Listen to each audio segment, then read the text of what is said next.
And this is what we kind of did when we invited and we prompted people to contribute to our volume. Our opening gambit was to say, listen, we're going to take appeals to human nature off the table.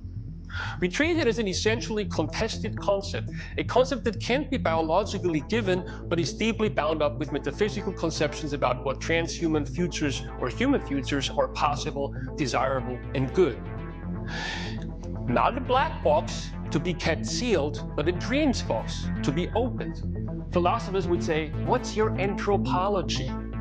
And when we do this and do a deep dive into the history of this notion of human nature, we discover a lot of philosophically interesting legacy code, to borrow a software engineering metaphor.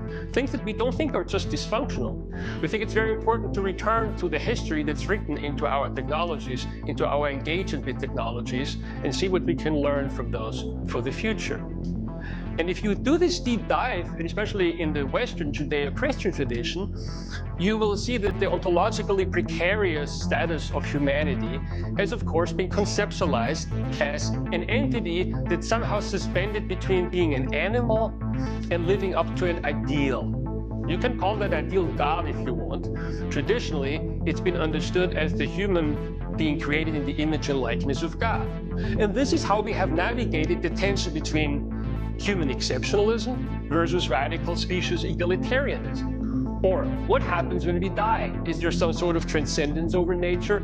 Or are we going to be, in the end, rather unceremoniously absorbed into nature? And of course, if you go back to early modern philosophy, the mind-body problem really is a philosophical proxy for this very deep question about human existence. And depending on what your answer to the mind-body problem is, and we now saw a very long list of answers, you're going to have a different anthropology. You're going to see yourself continued in a different future trans or post-human.